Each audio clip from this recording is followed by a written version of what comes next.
Kompleks Percandian Muara Jambi adalah salah satu kompleks percandian terbesar dan terluas di Sumatera. Berdiri membentang mengikuti pola aliran Sungai Batanghari, Kompleks Percandian Muara Jambi diduga kuat berfungsi sebagai Maha Wihara Buddha. Kompleks Percandian Muara Jambi selalu dikaitkan dengan keberadaan dua institusi kekuasaan yang pernah ada di Sumatera, yaitu Sriwijaya dan Kerajaan Melayu. Bukti adanya perpindahan kekuasaan terdapat pada kitab Pararaton yang menyebutkan ekspedisi Pamalayu diikuti pengiriman Arca Amogabasa yang ditemukan di situs Padang Roco, Damasraya, Sumatera Barat. Pada abad ke-14, Muaro Jambi jatuh di bawah kekuasaan Sriwijaya.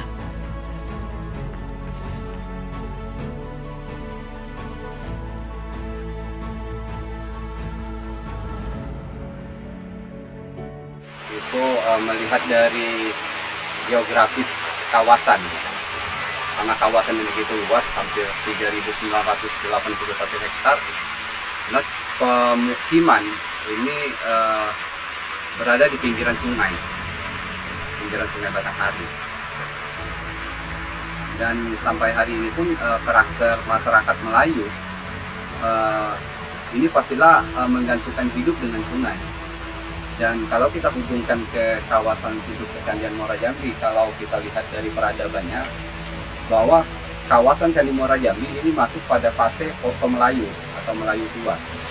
Kalau kita mau lihat mengaitkan dengan pemukimannya, kalau saya lebih spesifik kepada struktur atau konstruksi bangunannya.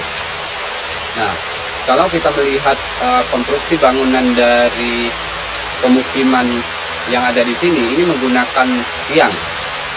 Karena apa? Karena peradaban ini sudah memikirkan apa yang terjadi di pemukimannya. Misalkan kalau di Jambi kita melihat banjir atau orang Jambi menyebutnya air dalam, masyarakatnya pun akan berpikir nih, seperti apa menyesuaikan kehidupan dengan alam di sekitarnya. Berarti dia memikirkan kalau membuat rumah yang bertiang. Dan menurut saya ini berlangsung dari dahulu.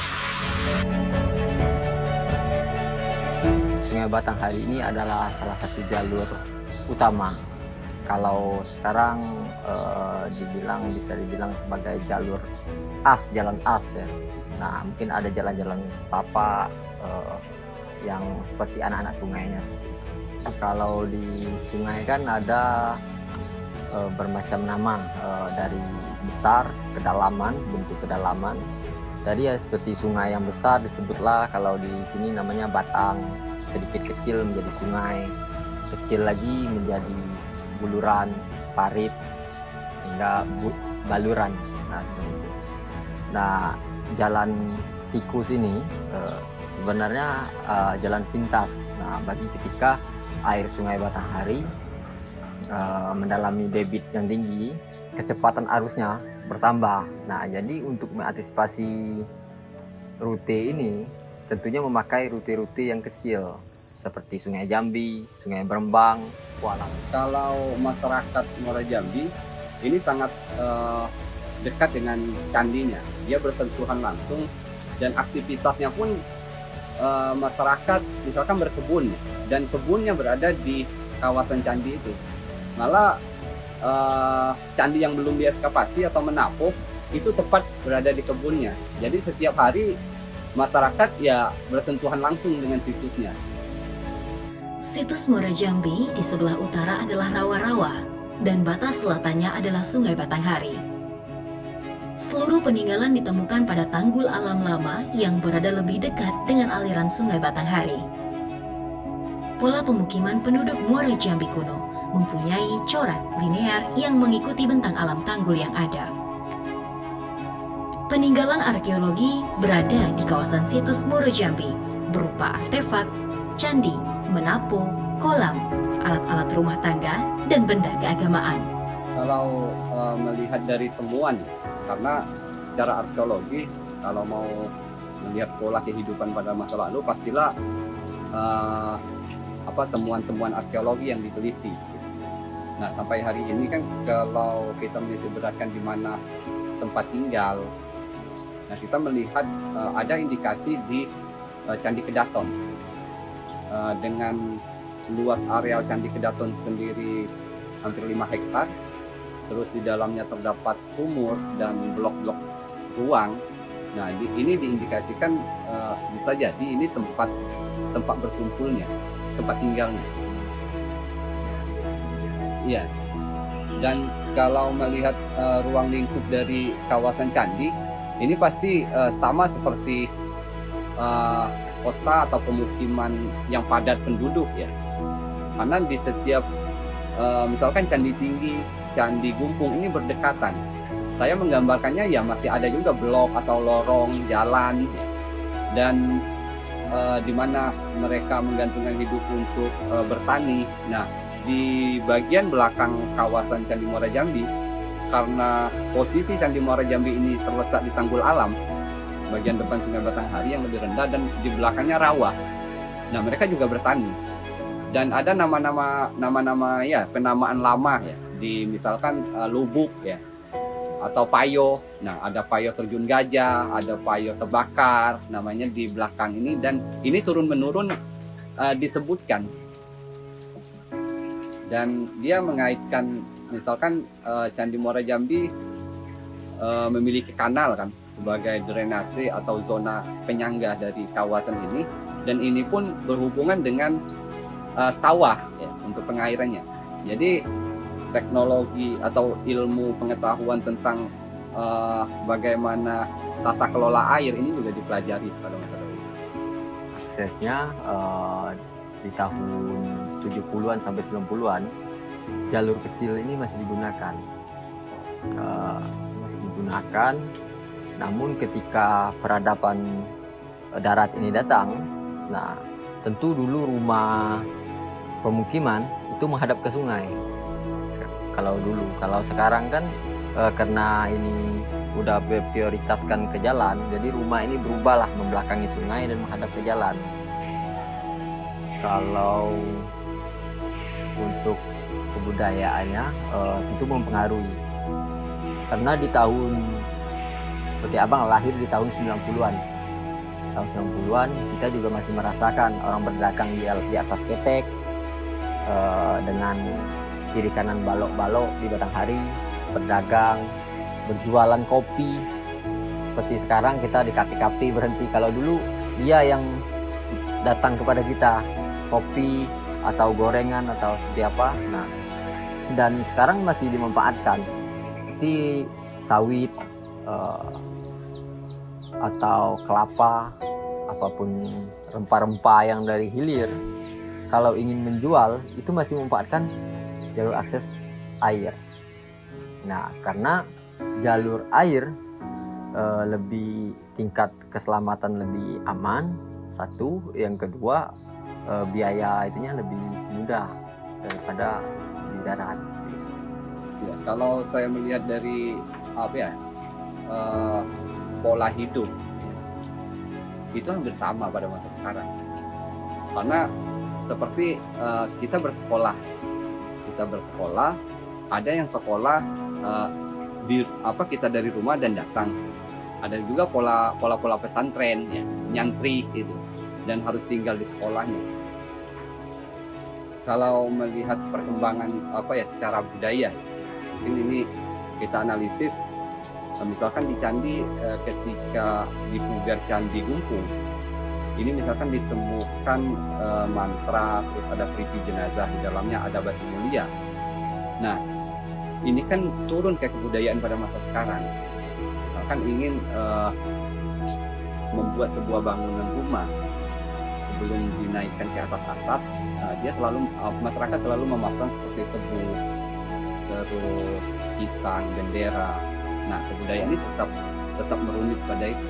Ada kebiasaan-kebiasaan yang sama, alkulturasi budaya itu saja yang ya berbau, karena peradabannya berbeda. Tapi ini masih dibawa kan.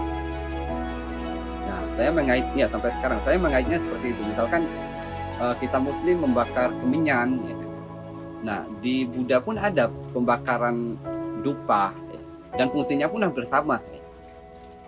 Terus bunga yang berada di kuburan, Hindu Buddha pun memakai itu karena ini bagian budaya. Percandian ini rata-rata memiliki tata kompleks dan komponen bangunan yang sama. Selain candi, akses yang dilewati menuju Percandian Muara Jambi adalah melalui Sungai Batanghari, Sungai Berbang, Sungai Terusan, Sungai Jambi, Parit Johor, Parit Sekapung, dan Buluran Dalam. Letak posisi dari kawasan ini karena dekat dengan Sungai Batanghari, dia alur pertama pasti sungai. Nah, terbukti dengan temuan-temuan arkeologi di sungai. Yang di komunitas kita pun pernah melakukan beberapa riset yang kita sebut public arkeolog. Gitu. Jadi barang temuan yang ditemukan di sungai dan banyak temuan yang berhubungan dengan perdagangan. Misalkan kita temukan timbangan emas di dalam, sampai tester emas, koin. Nah, dan pintu masuknya tetap Tanjung Jabung Timur kan, dari laut lepas hingga dia transit dahulu dan menggunakan kapal kecil untuk datang ke sini. Nah, tapi di sini kan lebih pada pusat pendidikan, ya kampusnya. Kalau kita samakan sekarang, misalkan unjanya ada di Telanai, ya sempat administrasi dan kuliahnya di Mendalo. Nah, saya menggambarkan seperti itu. Dan pusat sistem di mana perdagangan itu pasti ada pusat kerajaan gitu kan, harus ke situ dahulu. Dari temuan juga saya beberapa tahun yang lalu pernah ketemu papan perahu di salah satu sungai kita, Sungai Terusan. Papan perahu yang berpasak, setelah kita dating di PTB itu abad ke-13. Nah, menunjukkan bahwa jalur ini sempat diarungi oleh kapal-kapal besar. Dan dari titik pengeboran Muara Jambi itu tanahnya itu nggak bisa ngesap air. Jadi ketika kita gali airnya lama yang meresap. Jadi aliran ini coba mengalir seperti itu. Sistem aliran sungai di Muara Jambi sebagai penangkal banjir dan juga berfungsi sebagai alur transportasi yang menghubungkan Sungai Batanghari dengan daerah-daerah pedalaman sekitar situs. Berdasarkan tinggalan yang ada, Candi Kedaton merupakan wihara yang diduga berfungsi sebagai tempat tinggal atau asrama dan digunakan sebagai tempat pertemuan antara para biksu dan murid laki-laki. Temuan yang terdapat di Candi Kedaton adalah kolam pada pintu masuk yang terletak di sebelah utara, serta temuan bata-bata yang berelief Padma yang merupakan simbol ajaran Buddha. Kalau saya melihatnya, kalau kita belajar melihat literatur dari kawasan candi ini cuma sebatas di catatan Cina kuno Itsing itu 671 abad ke-7 hingga abad ke-13 atau 14 ya. Nah, saya melihatnya setelah kawasan ini ditinggalkan dengan temuan pada masa sekarang cuma adanya sedimentasi yang membuat hancur bukan hancur secara utuh ya, membuat tenggelamnya candi ini sedimentasi. Saya melihatnya ada satu fase yang kawasan ini ditinggalkan ya pada masa itu. Dan di Jambi sendiri masuklah, kalau kita belajar lagi pada fase keduanya yaitu Melayu Muda, masuk peradaban Islam di Jambi ya. Kalau di dalam historinya Jambi itu Datuk Paduka Berhalau yang dalam catatan gitu kan, untuk menyebar Islam di kawasan. Nah, tapi jauh sebelum itu kan peradaban Islam juga ada. Dan mulailah nih pemukiman ini ditinggalkan, dihuni kembali dengan pola hidup, terus keyakinan yang baru gitu. Dan nilai yang bisa diambil secara universal di kawasan ini adalah ketika kita bicara mengenai toleransi atau saling tenggang rasa, ya kita tidak usah jauh ke sini saja kan. dengan bukti hidupnya bahwa orang Muslim ya candinya aman-aman saja, orang biksu kesini aman-aman saja. Tapi kalau kita mengambil nilainya dan apa yang harus kita lakukan ya mengambil marwahnya sebagai pusat pendidikan dan kita lakukan itu. Nah, apa yang dilakukan teman-teman di sini? Misalkan dari sekolah sungai membuat sebuah proses edukasi, terus sekolah alam membuat proses edukasi yang memperkenalkan kawasan itu kepada generasi berikutnya, supaya tidak buta tentang kawasannya tempat dia lahir sendiri kan. Nah, budaya-budaya seperti itu. Terus penerapannya dalam kehidupan. Karena Candi Muara Jambi ini bukan saja menyangkut agama, iya, tapi lebih luas pada nilai-nilai kehidupan. Iya, kalau kita terpatok Candi Muara Jambi disangkutkan dengan agama, nanti kita akan kaku di situ. Kalau kita lihat dari aliran Sungai Batanghari, kita berada di teluknya, bukan di Tanjung. Seharusnya kalau tempat yang paling aman itu Tanjung, iya kan? Tanjung jauh dari arus, pasti arus mengambil teluk. Tapi Muara Jambi mengapa mengambil di teluk, di tempat teluk? Karena ada penanganan yang ibaratnya disesuaikan dengan aliran ini. Sungai Batanghari menghabiskan teluk Muara Jambi. Ketika ini ada kawasan, ditampanglah dengan Sungai Jambi untuk menutupi arus ini. Jadi abrasinya ke teluk ini berkurang lah, karena alir ini masih aktif.